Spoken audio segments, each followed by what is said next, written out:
The victims of Columbine did not deserve what happened to them. They didn't provoke it, and they weren't a part of the problem.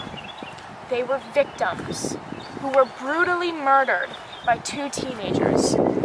Eric Harris and Dylan Klebold shot up their school and killed 13 students on April 20th, 1999. I was in the library and the whole room was just filled with smoke and I heard gunshots all over. I hope the American people will be praying for the students, the parents, and the teachers. And we heard like popping and we didn't know what it was, and then I looked out the window and there was this guy throwing like a pipe bomb at all the cars.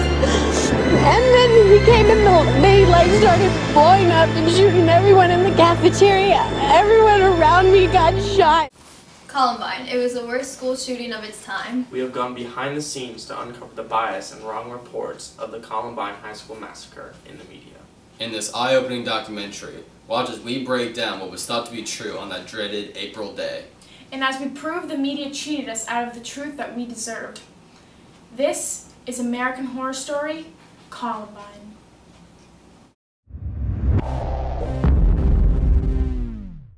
Both Time magazine and the London's Guardian magazine reported biases several days after the Columbine shooting, Along with the New York Times, LA Times, and the Denver Times. Two young men, Eric and Dylan, killed an estimated 23 classmates and their teachers at Columbine High School. The New York Times, LA Times, and Denver Times all have the basics, right? Well, no, in fact. They killed 13 of their classmates. Why would they lie? Are they trying to show them pity? Were these young men bullied?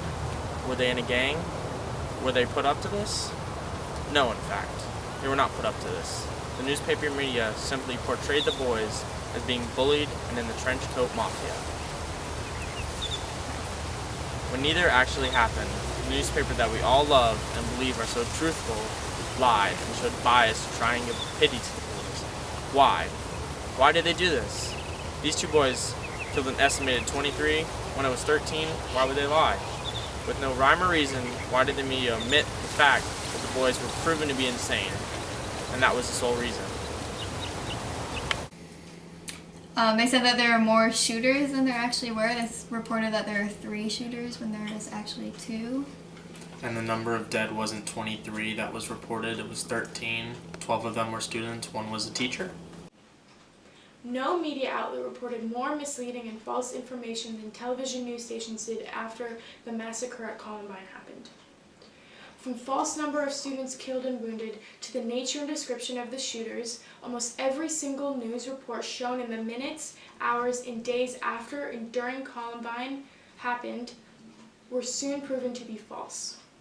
One word the newscasters loved to throw around was apparently. Well, apparently, because there were apparently two young men apparently dressed. Two young men apparently dressed in long.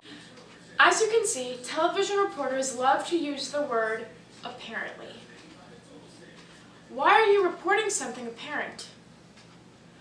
Aren't news stations supposed to report facts? Bowling for Columbine, a title that can only be described as misleading. As I sat down to watch this documentary, I was expecting to see interviews with people who were actually there, inside the building, who witnessed it firsthand. But no, I received none of that. All I received was 2 victims who were there, but instead traveled to the Kmart headquarters to then petition for them to stop selling their 9mm rounds. Now it's time for a brief history of the United States of America. Hi, boys and girls, ready to get started? Once upon a time, there were these people in Europe called pilgrims, and they were afraid of being persecuted. So they all got in a boat and sailed to the New World where they wouldn't have to be scared ever again. Oh, I'm so relaxed. I feel so much safer. But as soon as they arrived, they were greeted by savages, and they got scared all over again. So they killed them all. Now, you'd think wiping out a race of people would calm them down, but no. Instead, they started getting frightened of each other. Witch! So they burned witches. In 1775, they started killing the British so they could be free. And it worked. But they still didn't feel safe. So they passed a Second Amendment which said every white man could keep his gun. I loves my gun. Loves my gun. Which brings us to the genius idea of slavery. You see, boys and girls, the white people back then were also afraid of doing any work. So they went to Africa, kidnapped thousands of black people, brought them back to America, and forced them to work very hard for no money. And I don't mean no money like I work at Walmart and make no money. I mean $0. Nothing. Not a zip. Doing it that way made the USA the richest country in the world. So did having all that money and free help calm the white people down? No way. They got even more afraid. That's because after 200 years of slavery, the black people now outnumbered the white people in many parts of the South. Well, you can pretty much guess what came next. The slaves started rebelling. There were uprisings, and old master's heads got chopped off. And when white people heard of this, they were freaking out and going, I want to live. Don't kill me, big black man.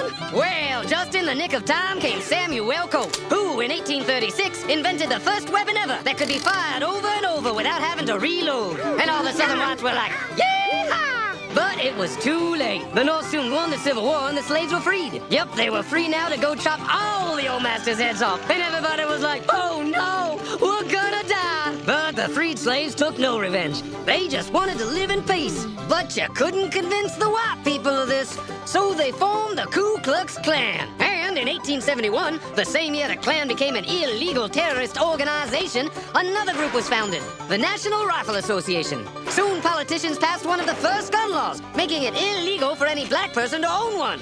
It was a great year for America, the KKK and the NRA. Of course, they had nothing to do with each other, and this was just a coincidence. One group legally promoted responsible gun ownership, and the other group shot and lynched black people. And that's the way it was all the way to 1955, when a black woman broke the law by refusing to move to the back of the bus. White people just couldn't believe it. Well, I won't say move. What's going on? Man, all hell broke loose. Black people everywhere started demanding their rights, and white people had a major freaky fear meltdown, and they were all like, run away! Run away! And they did. They all ran fleeing to the suburbs where it was all white and safe and clean. And they went out and bought 250 million guns and put locks on the doors, alarms in the houses, and gates around the neighborhoods. And finally, they were all safe and secure and snug as a bug.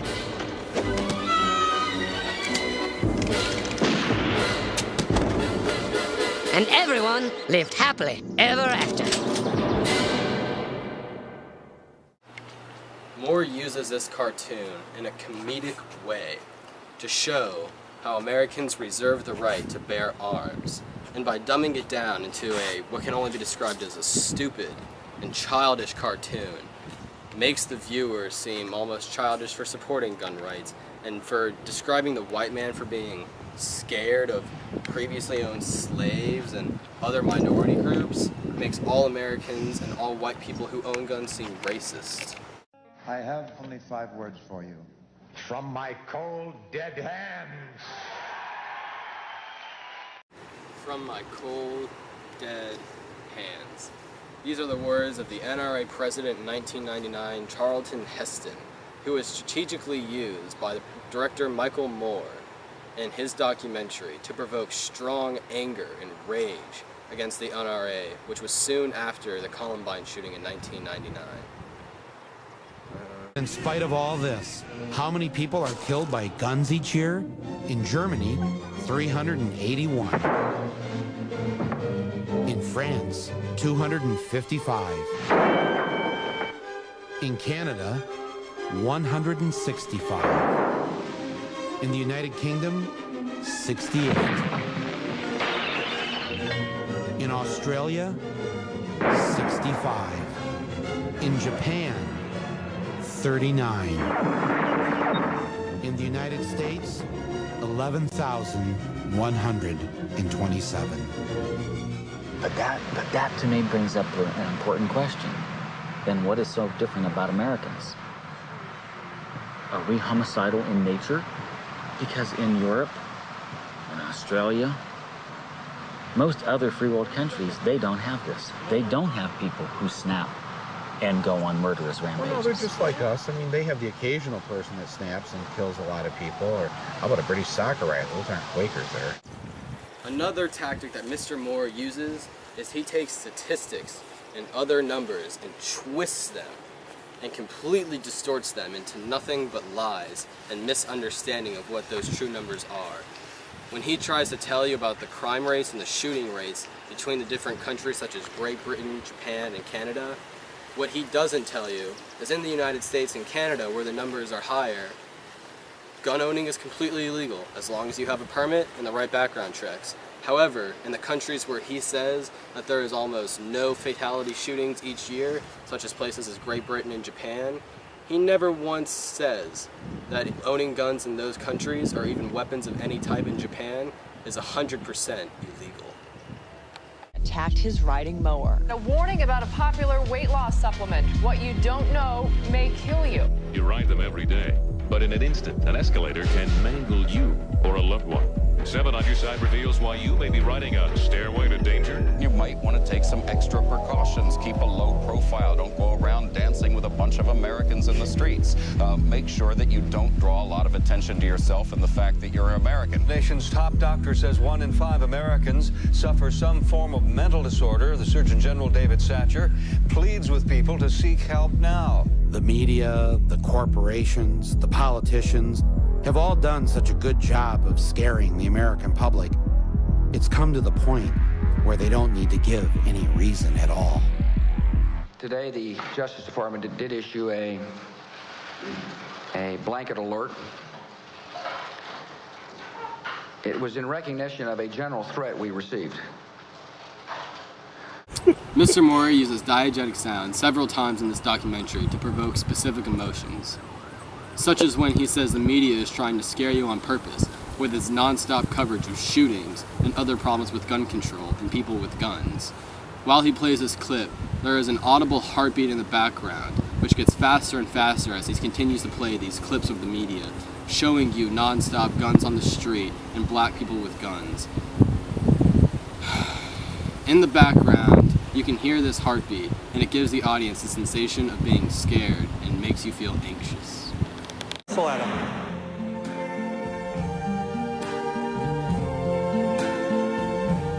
I see trees of green, red roses too. I see them bloom for me and you, and I think to myself, what a wonderful world.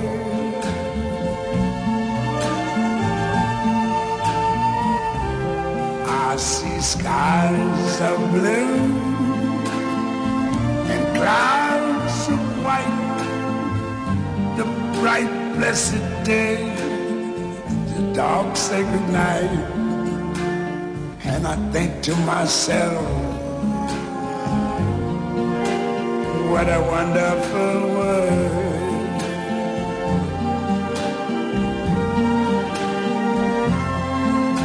The colors of the rainbow, so pretty in the sky, are also on the faces of people going by. I see friends shaking hands, saying, how do you do? They're really saying, I love you. I hear babies cry, I watch them grow. They'll learn much more than I never knew. And I think to myself, what a wonderful world. Yes, I think to myself, what a wonderful world.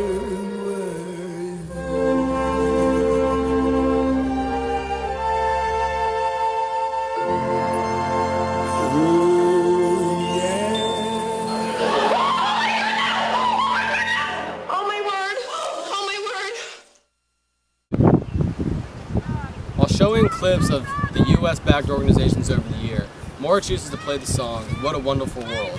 This, of course, plays ironically, as it is not a wonderful world.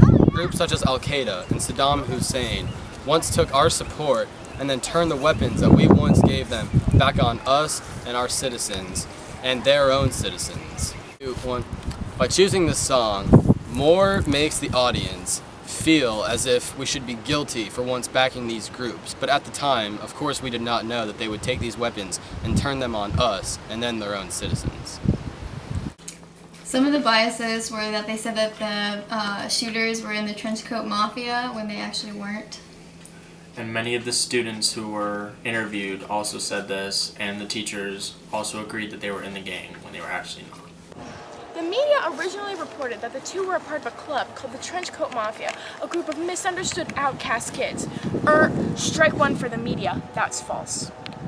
Trenchcoat Mafia, all of us who have kids in high school know that there are unusual organizations of kids in school, and the Trenchcoat Mafia, and they have been... The Trenchcoat Mafia. Members of the Trenchcoat Mafia. Who are, according to students, members of a group called the Trenchcoat Mafia. Who were the Trenchcoat Mafia came into the library and were just shooting everyone that they could. The false reports from television, magazines, and newspapers are the reason the general public knows so much untruthfulness about what really happened that April afternoon. After the investigation of the massacre and the shooters, after the reports about the Trenchcoat Mafia surfaced, an innocent group of kids trying to express themselves became falsely known as a group of losers with a patina of simmering menace. In the Rolling Stones magazine, Marilyn Manson was heavily blamed for Columbine because his newly released song in the Matrix film. The reason he was blamed is because the media falsely reported that Eric and Dylan were fans of Manson's song. In fact, we filmed an exclusive interview with Manson himself explaining his take on the media's report. Alright, hello. Hi. My name's Stephanie. Alright. Mr. Manson is in the building and he's ready for the interview. He'll be here just momentarily. Do you have any questions about him? No, I don't think so. I have all my Alright, questions can now. I check through and make sure everything's good? Alright, don't be nervous. He's really nice. He's very excited to have the interview with you. So who are you filming with today? Why are you filming? Why are you filming here? What's the interview for? Oh, we're talking about Columbine. He was blamed for it in the media. Yes, so okay, I remember. Alright, well, it was really nice to meet you. I'll send him right in. Alright, thank you. Nice to meet you. Do you think you should be blamed for this shooting? The kids weren't even fans of me. I think they probably thought that I was too much of a sissy because I was wearing lipstick. I think that I've been blamed for about 36 school shootings. Nobody listened to them. If they would just listen to me. Did you get a bad rep from being blamed? My whole career on hold. Did you have to sue people? A lot of people don't know about it because I had to really take an active stance legally against a lot of news places for using Marilyn Manson, which is trademarked much like Mickey Mouse. When Columbine happened, did you know that you were going to be involved? Before they were showing anything, they said a gang of kids wearing Marilyn Manson t-shirts shot up a school or something live on Fox, and I was saying, oh, this is why, you know, so now. Trishberg, one of the biased news reporters who originally reported Columbine. Do you see this vile woman falsely reporting Columbine? Let's go get it. Why'd you falsely report Columbine? Why'd you show all those biases? Why'd you tell all those lies?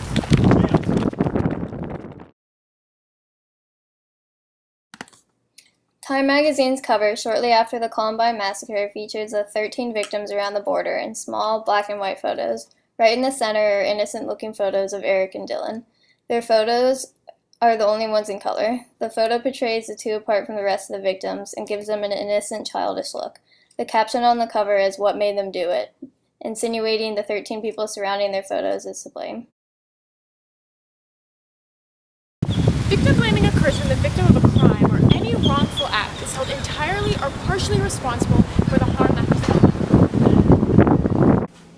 And the news sources blame the victims for bullying instead of blaming the shooters. It was proven that they were insane and there was no bullying. And they reported that Dylan and Eric hated jocks and that they were going after the jocks when they actually weren't. They were just normal kids like us all. The New York Times reported that the video game, Doom, was the cause of Eric and Dylan's obsession for violence. However, millions of people, especially teenagers, play violent video games every day. And none of these people plant bombs in their high school and shoot 13 innocent people. Playing a violent video game does not provoke mass murder. Why can't the media just accept that the shooters did what they did? Because it's what they chose to do, not what they were influenced to do. The media casts the blame for these shootings on the movies, games, and music the boys listened to, played, and watched. Blame was placed everywhere except for the shooters' freely chosen actions.